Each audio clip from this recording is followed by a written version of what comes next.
ایک صحابی سے جنہوں نے کہا کہ رسول مجھے کچھ نیکیوں کی وصیت کیجیے کہ میں کون سی نیکی کروں تو زیادہ ثواب پاؤ.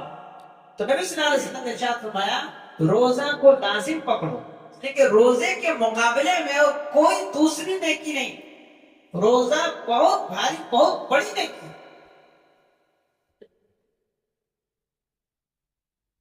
روزے کی فضیلت میں ایک حدیث ابو ایوب انصاری رضی اللہ تعالیٰ عنہ بیان کرتے ہیں. نبی صلی اللہ علیہ وسلم نے ارشاد فرمایا ما من عبد يصوم صوما في سبيل الله الا بعد الله عنه وجهه النار. فرماتے ہیں کہ نبی صلی اللہ علیہ وسلم نے ارشاد فرمایا جو شخص اللہ کی رضا کے لیے ایک دن کا روزہ رکھتا ہے، اللہ کی رضا کے لیے ایک دن کا جو روزہ رکھتا ہے تو اللہ تعالیٰ اس کے چہرے کو جہنم سے 70 سال تک کی مسافت تک دور کر دے گا. 70 سال کی مسافت تک اللہ تعالیٰ اس کے چہرے کو جہنم سے دور کر دے گا. ایک روزہ، تو روزہ بہت بڑی نیکی. بزرگوں اور دوست اسلام میں بس یہی ہے شعبان کے احکام اور اس کے اعمال جو صحیح حدیثوں سے ثابت ہے. اس کے علاوہ اور جو کچھ بھی ہے سب ضعیف روایتیں. 15ویں شعبان کا روزہ اور 15ویں شعبان کی رات میں قبرستان کی زیارت اور یہ عقیدہ رکھنا کہ 15ویں شعبان کو مردہ روحیں واپس گھروں کو آتی ہیں، یہ زمانے جاہلیت کا اور غیر مسلموں کا عقیدہ. تو 15ویں خاص کر کے 15ویں شعبان کا روزہ، 15ویں شعبان کی رات میں عبادت اور قبرستان کی زیارت، یہ سب بدعت ہے. صحیح حدیث سے ثابت ہے کہ پورے مہینے میں نبی صلی اللہ علیہ وسلم روزہ رکھا کرتے ہیں. 15ویں شعبان کی رات کا نام رکھا شب برات. شب برات کہیں بھی حدیث کی کتاب میں نہیں آئی. شب برات کا لفظ کہیں نہیں ہے حدیث کی کتاب میں. شب کا معنی رات، برات کا معنی بیداری، آزاد کر دینا. تو آزاد کرنے والی رات، عربی میں اس کا کیا میننگ ہے؟ عربی میں اس کے لفظ کیا ہے؟ کچھ بھی نہیں ہے، حدیث میں آیا ہی نہیں ہے. یہ ہمارے میڈ ان انڈیا ہے جو لوگوں نہیں جانتے. نبی اکرم صلی اللہ علیہ وسلم قبرستان کی زیارت کرتے تھے. آپ جاتے تھے، دن کو بھی جاتے تھے، رات کو بھی جاتے تھے. آپ وہاں ان بزرگوں کے لیے جو گزر گئے، جو وفات پا چکے ہیں، ان کے لیے آپ مغفرت کی دعا کرنے کے لیے جاتے تھے. اور یہ حکم تھا اللہ تبارک و تعالی. صحیح مسلم کی حدیث میں ہے، اما عائشہ رضی اللہ تعالیٰ عنہ بیان کرتی ہے کہ ایک رات نبی صلی اللہ علیہ وسلم کو میں نے نہیں دیکھا، اپنے گھر میں، اپنے حجرے میں نہیں دیکھا. تو میں پہنچ گیا قبرستان بقیع الغرقد. جنت البقیع اس کو لوگ کہتے ہیں. جنت البقیع نام نہیں ہے اس کا، بقیع الغرقد نام ہے اس کا. غرقد کا وہاں درخت رہتا تھا، اس لیے بقیع الغرقد. بقیع کا مطلب ٹکڑا ہے، زمین کا ایک ٹکڑا. جنت البقیع نہیں، بقیع الغرقد. یہ بھی نام کیسے کون مشہور کرتی ہے وہاں؟ جنت کا ٹکڑا نہیں ہو. جنت کا ٹکڑا کیسے کوئی کہہ سکتا ہے کہ یہ جنت کا ٹکڑا ہے؟ جب نبی اللہ اور اس کے رسول نہ کہیں تو ہم اور آپ کہہ سکتے ہیں کیا کہ یہ جنت کا ٹکڑا ہے؟ یا کسی آدمی کے بارے میں جب تک اللہ اور اس کے رسول نہ کہے کہ ہاں یہ جنتی ہے، تب تک ہم کہہ سکتے ہیں کہ یہ جنتی ہے؟ نہیں کہہ سکتے. ایک صحابی عثمان بن مظعون رضی اللہ تعالیٰ عنہ انتقال ہو گئے تو ان کے رشتہ داروں میں کسی نے کہا کہ یہ جنتی ہیں. نبی صلی اللہ علیہ وسلم نے کیسے معلوم آپ کو یہ جنتی ہیں؟ کیسے معلوم آپ کو یہ جنتی ہیں؟ تو انہوں نے معذرت کر لی کہ نہیں، میں نے حسن ظن رکھا اور ہو گیا کہ یہ جنتیاں. نہیں کر سکتے ہیں جنت. اللہ جس کو سرٹیفکیٹ دے گا نبی صلی اللہ علیہ وسلم جس کے بارے میں بیان کریں گے انہی کے بارے میں ہم کہیں گے کہ فلاں فلاں فلاں جنتی. باقی لوگوں کے بارے میں ہم حسن ظن رکھیں گے ہاں یہ جنتی والا اعمال کرتے ہیں, اللہ ان کی بخشش کرے گا, انشاءاللہ امید ہے کہ یہ جنت میں جائیں گے. لیکن جیسے عشرہ مبشرہ ہے, نبی صلی اللہ علیہ وسلم نے ایک مجلس میں نام لے کر کے کہا کہ فلاں جنتی فلاں جنتی, ابو بکر فی الجنہ, عمر فی الجنہ, عثمان فی الجنہ, علی فی الجنہ, سعد بن ابی وقاص فی الجنہ, ابو عبیدہ بن جراح فی الجنہ, زبیر بن عوام فی الجنہ, عبد الرحمن بن عوف فی الجنہ, طلحہ فی الجنہ, سعید بن زید فی الجنہ. اس طرح نبی صلی اللہ علیہ وسلم نے صحابہ اکرام کے سامنے مجلس میں اعلان کر دیا کہ فلاں فلاں جنتی ہیں, ان کو سرٹیفکیٹ مل گیا یہ جنتی. اب اس میں شک بھی نہیں کرنا. جیسے شیعہ لوگ کہتے ہیں جن کو نبی صلی اللہ علیہ وسلم نے اللہ کی طرف سے جنت کی سرٹیفکیٹ دیا, شیعہ لوگ ان کو گالی دیتے ہیں, نعوذ باللہ من ذالک.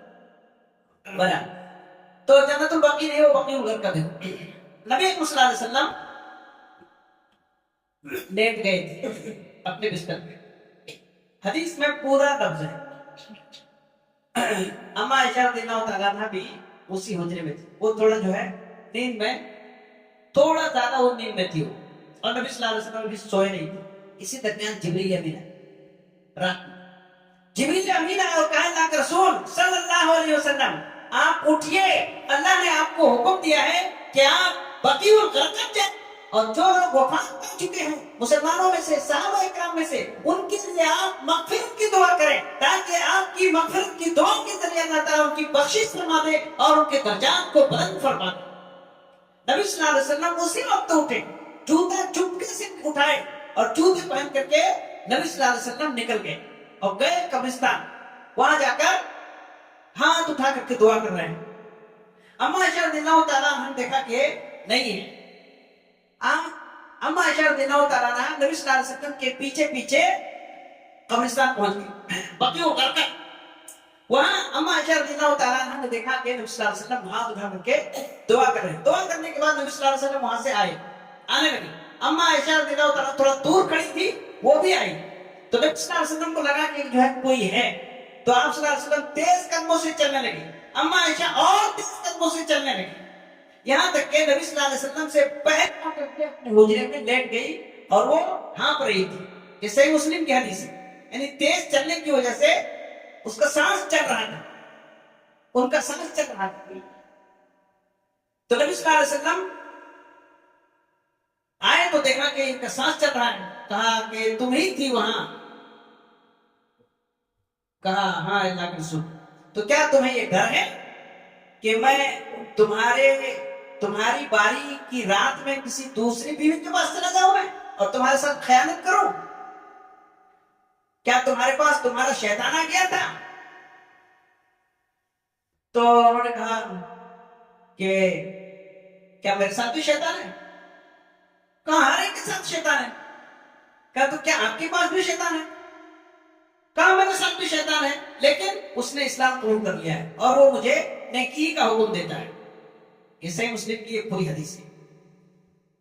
پھر نبی صلی اللہ علیہ وسلم نے کہا کہ عائشہ تو لیٹ گئی تھی اور کپڑے اتار چکی تھی, یعنی نیند کے سونے والے کپڑے میں تھی, اور جبریل امین اس حالت میں ہمارے حجرے میں نہیں آ سکتے تھے. انہوں نے مجھے بلایا, اسی لیے میں دیکھا کہ تو لیٹ چکی ہے. چپکے سے میں نے جوتے اٹھائے اور جوتا پہن کر کے میں نکل گیا.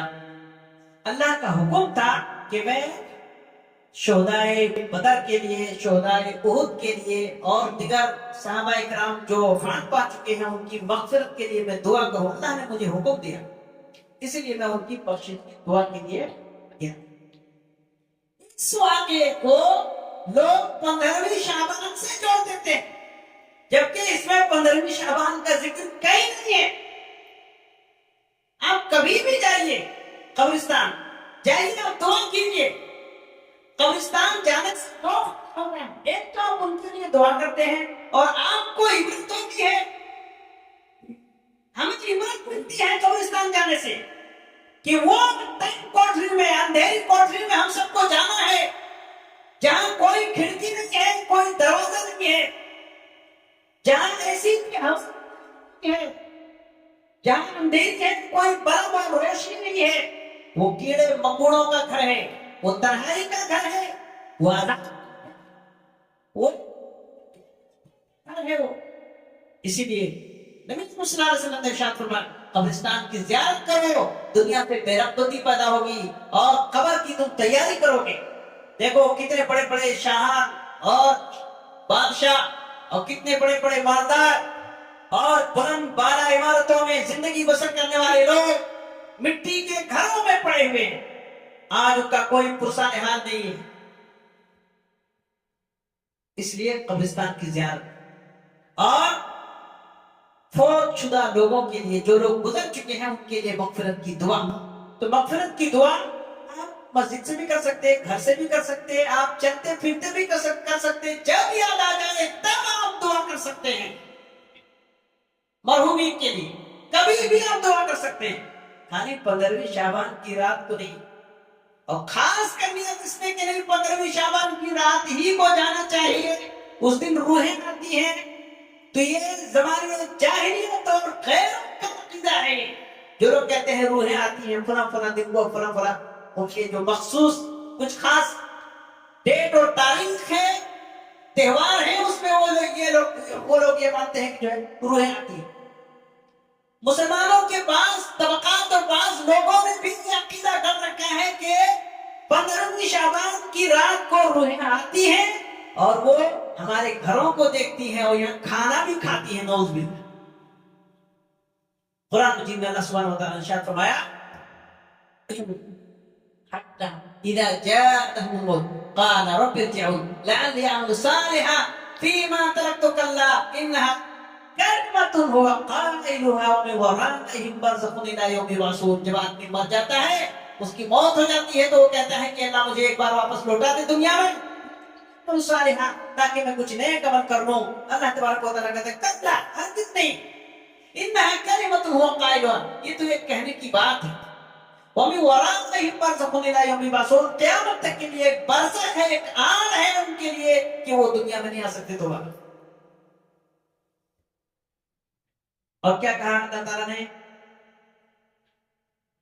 ایک جگہ کہا کہ اگر دوبارہ انہیں دنیا میں بھیج بھی دیں گے تب بھی وہ کام کریں گے جن کاموں سے ان کو منع کیا گیا۔ اللہ کی بہرحال تو بزرگ اور دوستو، صرف 15ویں شعبان کی رات کو جاگنا یا عبادت کرنا یا قبرستان جانا، یہ کسی صحیح حدیث سے ثابت نہیں ہے۔ ترمذی کے اندر روایت ہے کہ اللہ تعالیٰ اس رات کو آسمان سے دنیا کی طرف جھانک کر دیکھتا ہے اور کہتا ہے، اور دنیا کے بنو کلب کے بکریوں کے روموں کے تعداد کے برابر لوگوں کو معاف کر دیتا ہے۔ بنو کلب ایک قبیلہ ہے، وہ لوگ بہت زیادہ بکریاں پالتے ہیں۔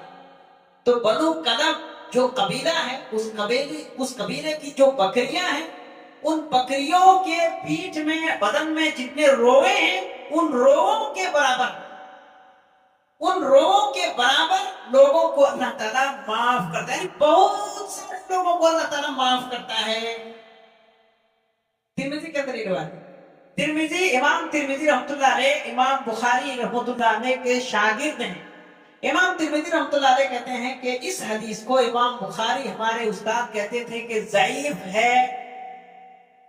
امام بخاری رحمۃ اللہ علیہ کہتے تھے یہ حدیث ضعیف ہے۔